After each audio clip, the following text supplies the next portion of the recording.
je tourne cette vidéo, on est le 28 décembre 2023. Tranquillement mais sûrement, le nouvel an approche. Et qui dit nouvel an, dit souvent nouvelle résolution.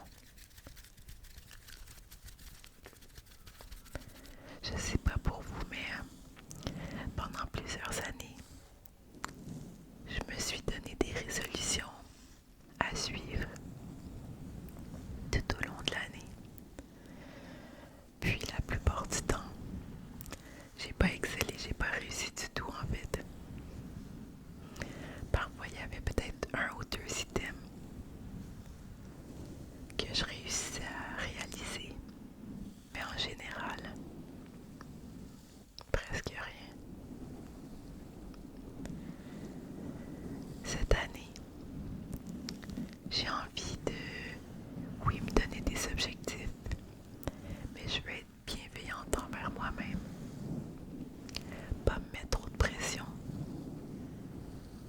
pas me stresser avec tout ça. Puis j'ai l'intention de me donner les moyens d'arriver à mes fins en mettant en œuvre toutes sortes de mécanismes, toutes sortes d'habitudes. Puis aussi en me donnant pas trop d'objectifs. Je crois que cette année, j'en ai peut-être 4. Puis je pense qu'ils sont tous facilement réalisables.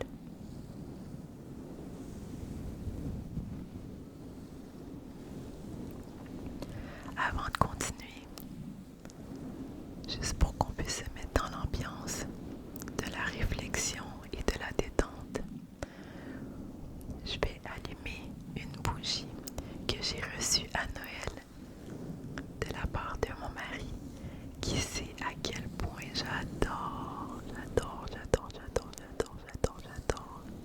les bougies.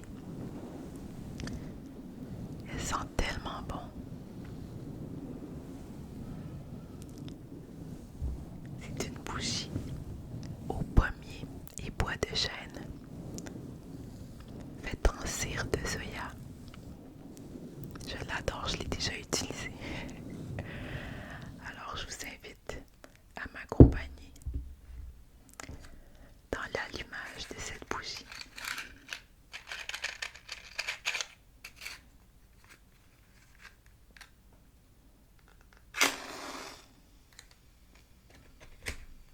Puis à la toute fin de la séance, on va la souffler comme on soufflerait les bougies sur un gâteau.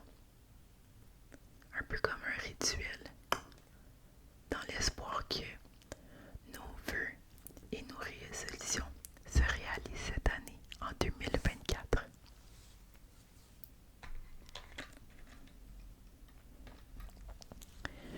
Aujourd'hui, j'ai peu de triggers pour vous, mais j'en ai un que j'aime tout particulièrement. Puis je pense qu'il s'insère bien dans la thématique de la nouvelle année. Normalement, j'aurais bien aimé utiliser des bâtonnets de feu de Bengale, mais je pense que ça ferait trop de bruit.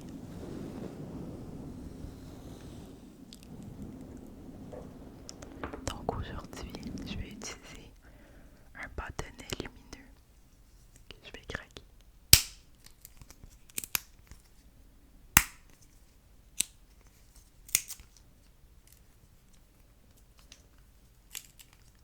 Ah, je crois que j'ai pas utilisé la bonne couleur. Je voulais utiliser le jaune.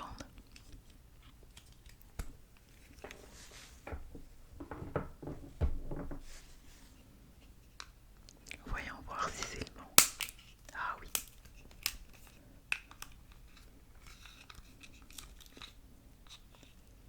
Pour l'occasion, je sais pas si vous avez remarqué, mais je me suis repeint les ongles, reverni les ongles, dis-je. Puis j'ai décidé de m'habiller de façon un petit peu plus chic, un peu plus élégante. J'espère que vous appréciez. Parce que c'est un moment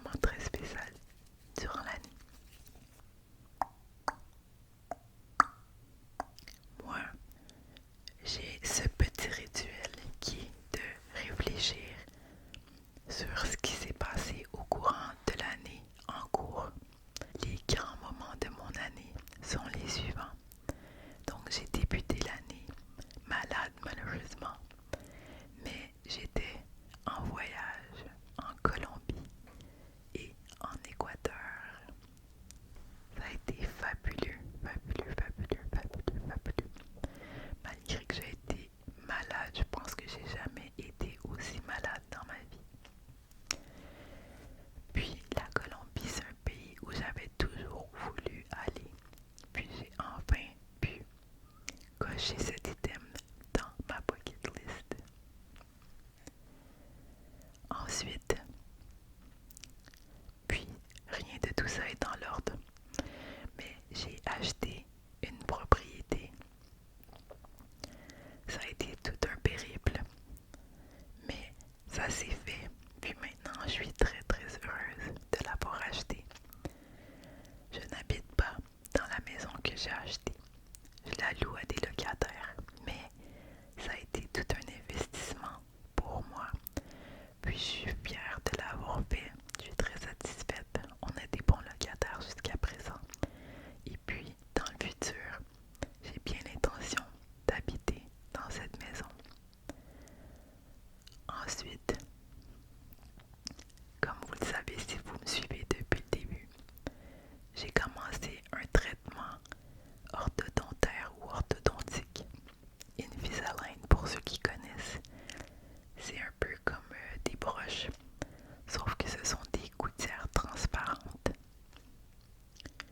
Et puis, ces gouttières-là servent à réaligner les dents, à corriger tout problème dans la bouche.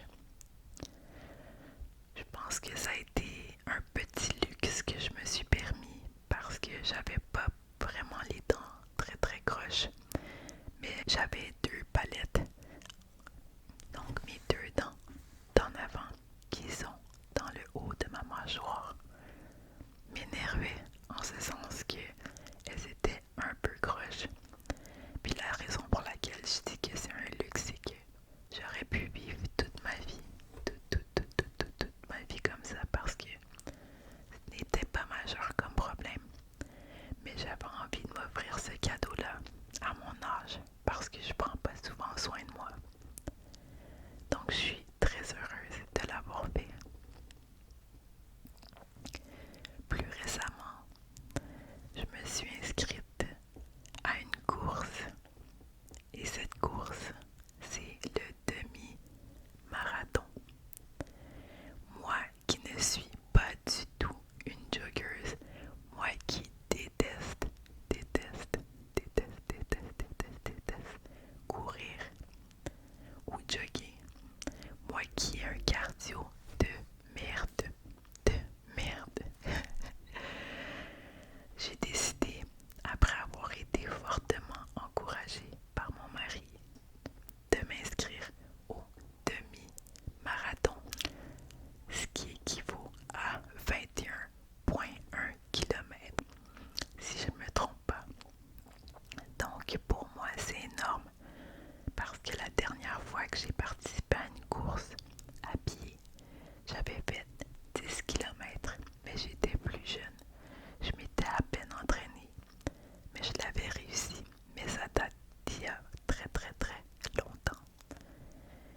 Et pour moi, c'est un très très très grand défi parce que je me sens pas vraiment capable de faire ce genre de choses-là. Je sais pas trop pourquoi, mais j'ai l'impression que c'est un défi plus grand que moi. Mais j'ai confiance que ça va bien se passer parce que j'ai bien l'intention de faire preuve de discipline puis de m'entraîner. Sinon, au plan professionnel, je suis en voie d'obtenir ma permanence à mon emploi. Donc ça, c'est une très belle chose qui m'arrive.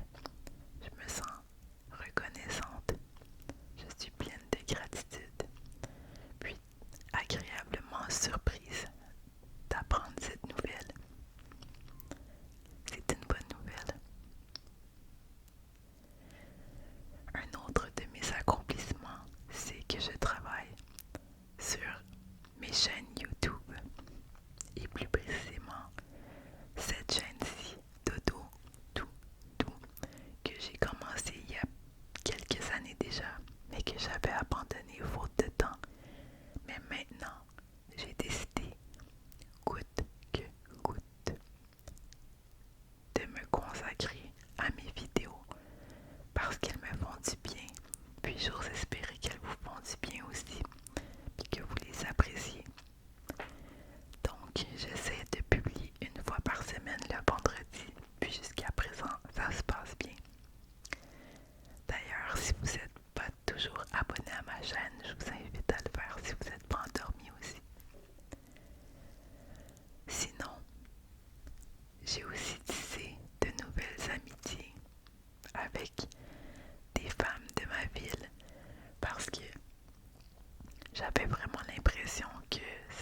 les gens étant donné que je travaille de la maison.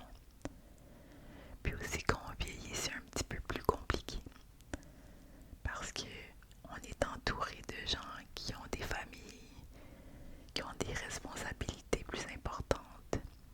On a moins l'occasion de rencontrer des gens aussi. Donc, j'ai tout fait pour aller à la rencontre de personnes, puis ça a fonctionné. Donc, je suis très très heureuse. Pour moi, le contact humain est très très important, même si je dirais que je suis un petit peu plus introvertie. Donc, je suis très fière de moi. Ensuite, je pense que ce dont je suis le plus fière, c'est que dernièrement, j'ai décidé de prendre ma santé mentale en main. Concrètement, j'ai parlé à des professionnels qui m'aident présentement parce que j'ai accepté le fait que j'étais imparfaite puis que j'avais des choses sur lesquelles je devais travailler pour arriver à un bonheur total, à une paix d'esprit. Et puis j'ai travaillé aussi sur le fait de m'accorder de la bienveillance.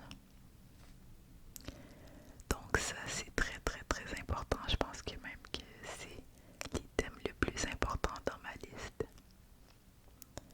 Donc voilà, je pense que ça fait le tour. Il y a probablement d'autres choses. Mais je crois que ce que j'ai mentionné, ça fait partie des choses les plus importantes qui me soient arrivées en 2023 ou que j'ai accomplies. En 2024, ce que j'ai envie de faire, c'est d'accorder plus de temps aux activités que j'aime en solo. Donc par exemple, faire de la peinture, faire de la poterie. Si vous me suivez, vous savez que j'adore faire de la poterie. Faire de la musique aussi. Travailler sur mes habiletés de DJ, etc. Je suis une personne qui a tellement, mais tellement d'intérêt. Puis j'ai envie de prendre le temps d'accomplir tout ça, puis de m'épanouir dans ces activités-là. Un autre truc qui, je pense, touche beaucoup de gens, c'est le fait d'accumuler beaucoup de choses. Et cette année, j'ai envie de me débarrasser du superflu, du trop plein, de l'abondance inutile. J'ai envie de vivre simplement, heureusement, sans blabla, sans items inutiles qui encombrent mon quotidien, dans mon environnement, dans l'espace, mais aussi dans ma tête. Donc j'ai envie de me débarrasser des choses dont je me sers plus, donc des objets, mais aussi j'ai envie de me débarrasser des relations ou des émotions ou des sentiments ou des attitudes qui m'apportent absolument rien. Puis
Puis j'avoue que ça m'a aidé.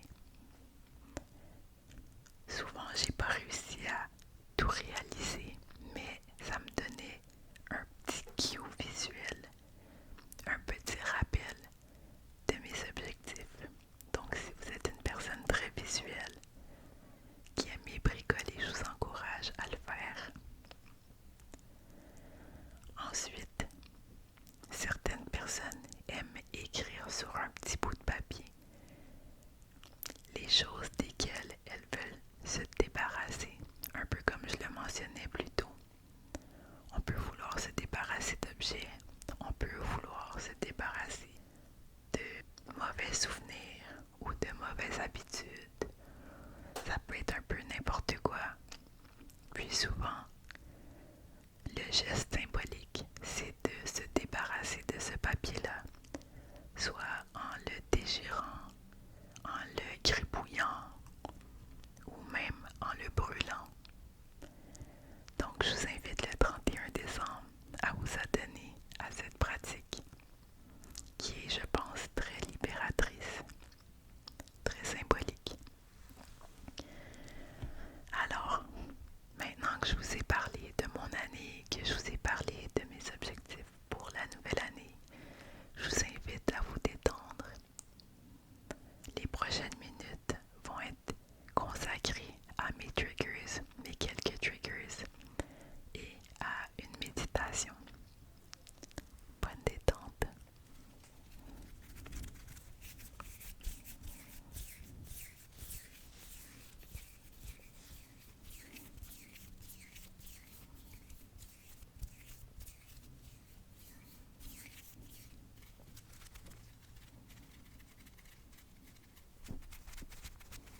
du mousseux.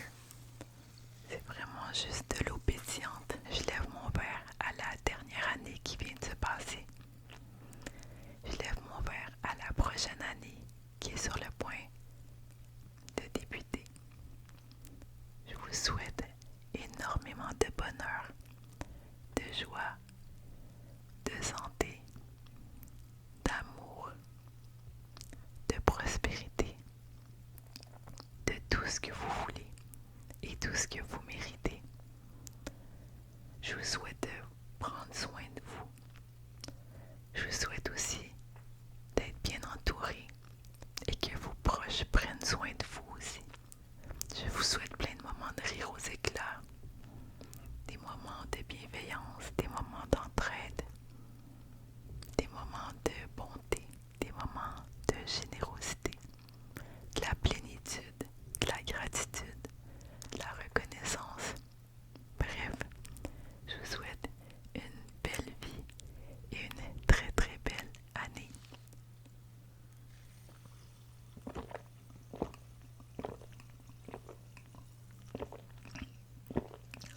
Santé.